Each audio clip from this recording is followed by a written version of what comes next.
Hey everyone, thank you so much for joining in and welcome to Edureka webinars. So team, in today's session, we'll be learning as how to become a data engineer. So that's the agenda of today's session. As we proceed in today's session, we will look into the concept of who exactly is a data engineer, that is a big data engineer. What does a big data engineer is going to do? The roles and responsibilities of a data engineer, the skill set that is required in order to become a data engineer, and what is the big data engineering learning path. Okay, so let's get started and now let's understand who exactly is a data engineer. Now, I know that most of us have an idea about a data engineer is, but in some scenarios, we will be confused about what will be the roles and responsibilities of this big data engineer. And this confusion actually increases once we start mapping those roles to the responsibilities with relevant skill set and finding the most effective and the efficient learning path. So here, the first question that we have got is who exactly is a data engineer? So in simple words, I can say that data engineers are the one who develops, constructs, tests, and maintains the complete architecture of the large scale processing system. So here, when we talk about the role of a data engineer, they are the one who develops, as I mentioned, they will construct and even they test and maintain the complete architecture of a large scale processing system. Here, they are going to develop, you can clearly observe right now, okay? And when we talk about the data engineers, so what exactly are they going to do? Well, when we talk about the data engineers, they actually take up some of the crucial tasks in their roles. So this would involve designing, developing, constructing, installing, testing, even maintenance of the complete data management and the processing system. They are responsible for building the highly scalable, robust, and fault-tolerant system. And data engineers are the one who is responsible for taking care of complete end-to-end, that is the ETL pipeline or the ETL process, which is nothing but the extract, transform, and load process. And data engineers, they generally and they always ensure that the architecture is correctly planned in such a way that it is going to meet all the business requirement. And not just that, the data engineers are responsible for discovering the opportunities for the data acquisition and exploring the new ways of using the existing data set. And this one also includes the proposing the ways to improve. They also, I would say, like they'll propose the ways to in order to improve the data quality, reliability, and the efficiency of the entire system. And data engineers are the one who's responsible for creating the complete solution by integrating a variety of programming languages and the tools all together. And they not only do that, they'll also create the data models in order to reduce the system complexity. And as a result, this would increase the efficiency and reduce the cost. And they are someone who is responsible for deploying the disaster recovery techniques. And these data engineers, if I want to add one more point, they are the one who introduces new data management tools and techniques into the existing system so that it can make it more efficient. Okay, now that you have understood about the data engineer, let me just give you a brief about the big data engineer.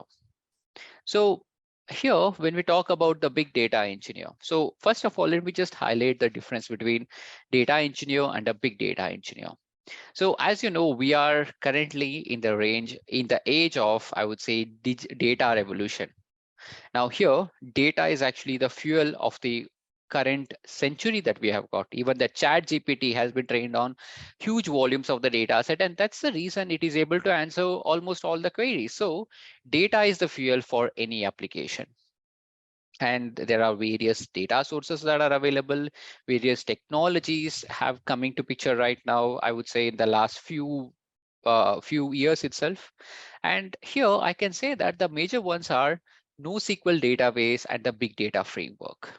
Now, with this big data in the data management system, that data engineer, they now have to handle and manage the big data. And the role has been upgraded to the big data engineer. Now, due to this big data, the entire data management system is becoming more and more complex. So the big data engineer has to learn some of the important frameworks and the NoSQL databases to create, design, and manage the processing system. Now, when we talk about the responsibilities, so I'll say the first responsibility is data ingestion. So data ingestion means taking the data from the various data sources and then ingesting it into the data lake. So here, when I say ingestion, it's about acquiring the data from various sources and ingesting into the data lake. That means in this case, okay, so we want to get the data from various sources and place it in a folder or a source, okay, place it in a source which can be accessed by the entire business. So that is what we call it as a data ingestion technique. Now, in order to do that, the data engineer requires the skills to efficiently extract the data from the source, which can include the various data ingestion approaches like batch, real-time extraction, and there are various other skills that would actually be required or the expected for the data ingestion to make it more efficient. Like other skill set in the data ingestion would include incremental load, loading the data parallelly, and so on. So when it comes to the big data world, the data ingestion becomes more complex because the amount of data, it actually starts accelerating, and the data is present in various formats. So as a data engineer, so you have to know about the data mining and the various data ingestion APIs in order to capture and inject more data into the data lake. Okay. Now here, the next step or the next responsibility that we would do as part of data engineer is data transformation. Here at this step, so the data is always present in a raw format. That means once you inject the data, it will be in a raw format or even during the extraction as well. Now you cannot use that raw data directly over there. So you have to convert it from one format to the another format. So depending on the use case, you will do the changes in the data set, and this is called as a data transformation. Now here, this data transformation can be a simple or a complex process depending on the data sources that you're working with.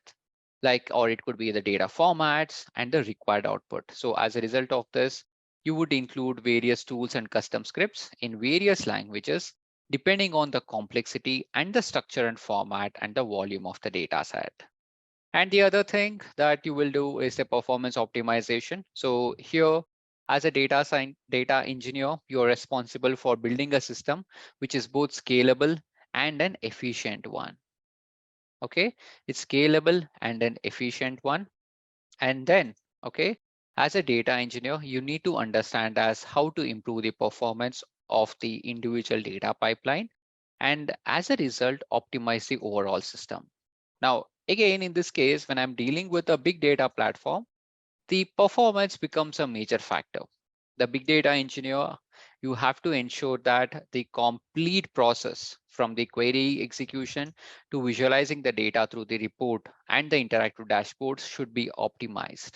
So in doing the optimization, as a big data engineer, you have to know about various concepts like partitioning, indexing, denormalization, and so on. Now, apart from this, the other responsibilities that you would generally find while working with or while going through the job portals would include you will be responsible for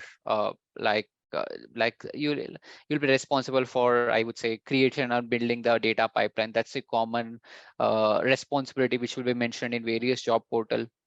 Aggregate and transformation of raw data coming from various data sources to fulfill the functional and non-functional business need, and performance optimization, where you will be expected to automate the process, optimizing the data delivery and redesigning the complete architecture is in order to enhance the performance, like handling, transforming, and managing the big data using the big data frameworks and the NoSQL databases, and building the complete infrastructure to ingest, transform, and store the data for further analysis and the business requirement.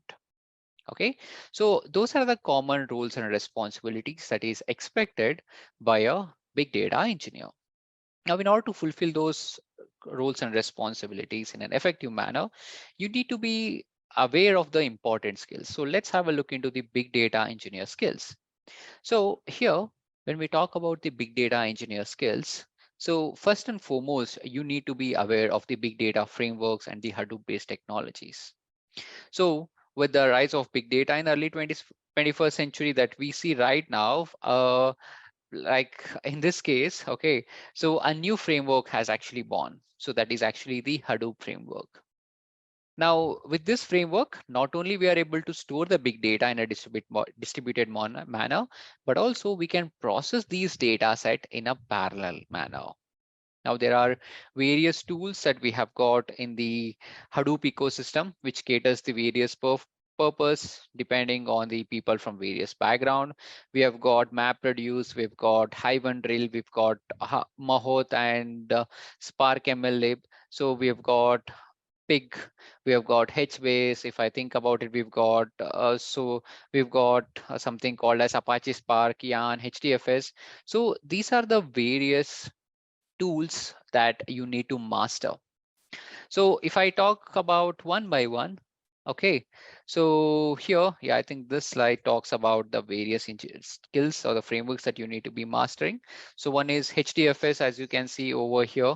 So in case of HDFS, which is nothing but the Hadoop distributed file system. As the name suggests, it's a storage part of the Hadoop, which will help us to store the data. Okay, it would help us in store the data in a distributed cluster. And this is a base of Hadoop, and the knowledge of HTMS, I would say it's very important in order to start working with the Hadoop framework. And then you have got Yarn. So Yarn performs the resource management by allocating the resources to various applications and scheduling the jobs. And Yarn was actually introduced in the version of Hadoop 2.x. Okay, so with this Yarn, so it actually has made the Hadoop a much more flexible and an efficient one. And we have got the MapReduce, as you can see here. MapReduce is a parallel processing paradigm, which will allow the data to be processed parallelly on top of the distributed Hadoop storage, that is the HDFS. And we have something called as Pig and Hive. So Hive is a data warehousing tool on top of this HDFS. So the Hive caters the professionals from SQL background in order to perform the analytics, where Apache Pig is a high-level scripting language, which is generally used for data transformation on top of the Hadoop. And Hive is, I would say, generally used by data analysts for creating the report, whereas Pig is used by researchers for programming. So both are very easy to learn if you're familiar with SQL. Then we have something called as Flume and Scoop. So Flume is actually a tool which is used to import the unstructured data into the HDFS, where Scoop over here is used to import and export structured data from RDBMS to the HDFS. And we have Zookeeper. So Zookeeper generally acts as a coordinator among the distributed services which are running in the Hadoop environment. It generally helps in configuration management and the synchronization of the services. And there is something called as 𝐄𝐝𝐿. So 𝐄𝐝𝐿 is actually a scheduler which binds multiple logical jobs together and helps in accomplishing a complete task. Okay, and we have got Apache Spark.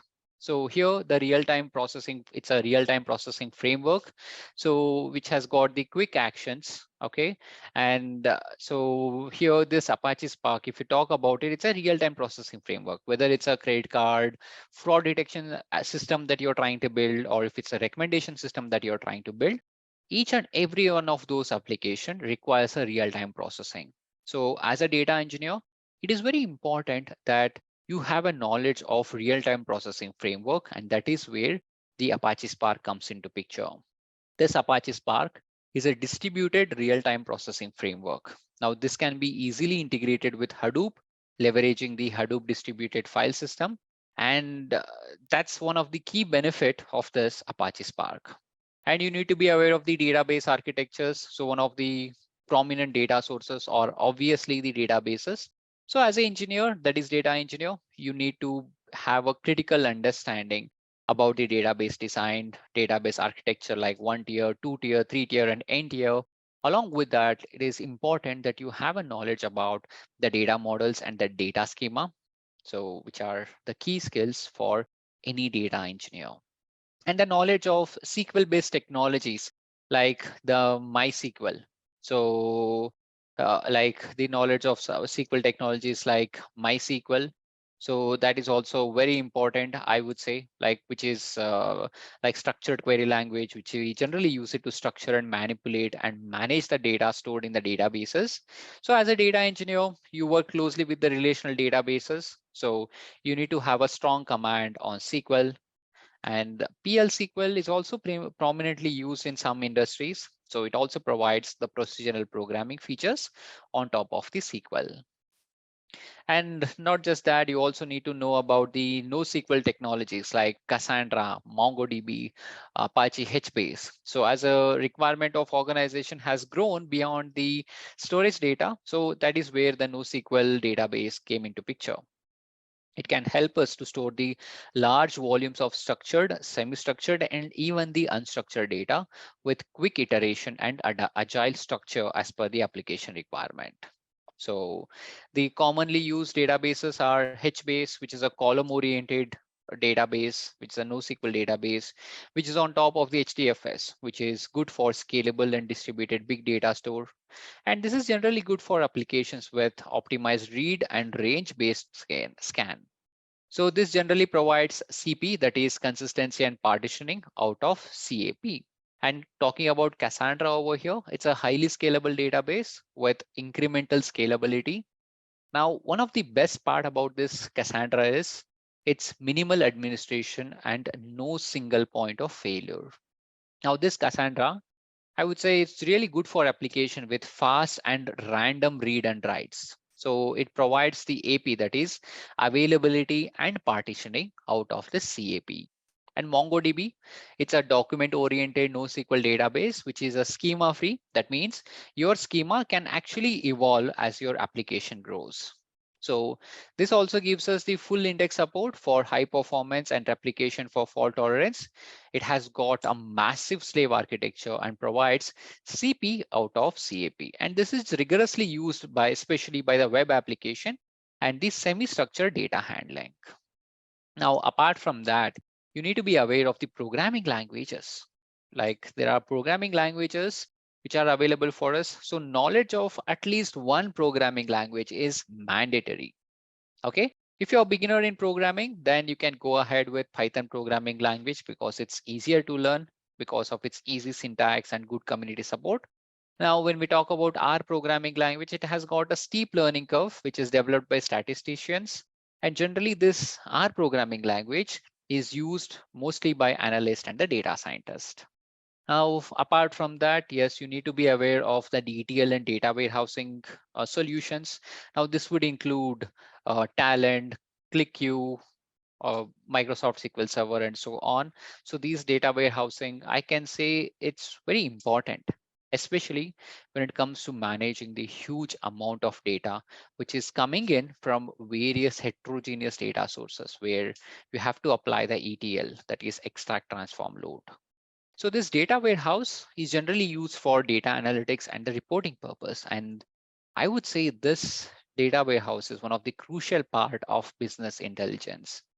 It's very important for the data engineer, that is a big data engineer, to master a data warehousing or an ETL tool. Now, after mastering one, it actually becomes easier for you to learn the new tools because basically the fundamentals would remain the same. Okay. Now, under this ETL tools, we have got Informatica and Talent. These are the two well-known tools that is currently used in the industry. So Informatica and Talent, Open Studio, so they are actually the data integration tools with ETL architecture. Now, the major benefit of this Talent is its support of big data frameworks. And apart from that, yeah, you need to be aware of the operating systems like Unix, Linux, Solaris, or MS Windows. So these are some of the industry-wide various operating systems. Okay. I can say that out of all these operating system, Unix and Linux are some of the prominently used operating system. And the big data engineer needs to master one at least you need to master either Linux or Unix. Okay, so this is about the key skill sets that you need to remember, that you need to learn in order to master in your career of this big data engineer. Now, in order for you to master your career at Edureka, we actually follow a learning approach that's called as a structured learning approach. Now, with this structured learning approach, here you'll start by a very basic, so that you will progress in a sequential way, which will enable you to learn about each and every concepts in a sequential manner, in a better way. Okay, so in the first module, you'll be learning about the big data and the Hadoop. The second module is about the Hadoop architecture. Okay, and the third module is Hadoop MapReduce framework. And fourth module is advanced Hadoop MapReduce. Okay, and fifth module is about the Apache Pig. Sixth module is Apache Hive. Seventh module is about the advanced Apache Hive and the HBase. And eighth module is about the advanced Apache HBase. Okay. And ninth and 10th module is about processing the distributed data with Apache Spark and Oozie and the Hadoop project. As you can clearly see, the modules have been structured in such a way that you will be able to progress in a sequential way with relevant hands-on, so that you not only understand it, but also learn it in a practical manner with the relevant hands-on with the help of the industry expert. Okay. Now moving on, yeah, let's look into the big data engineering learning path. So this is how the learning path of a big data engineer would look like. So recommendation is to start with the basics of programming language. It can be anyone, followed by the knowledge of DBMS and SQL, and the NoSQL databases, ETL and data warehousing, big data frameworks, and learning about the real-time frameworks and the knowledge of cloud. So this is how you should plan your learning path for the big data engineering. Okay, so with this team, so we come to the end of the session as how you can become a big data engineer and what are the key skills that you need to focus on in order to become job ready.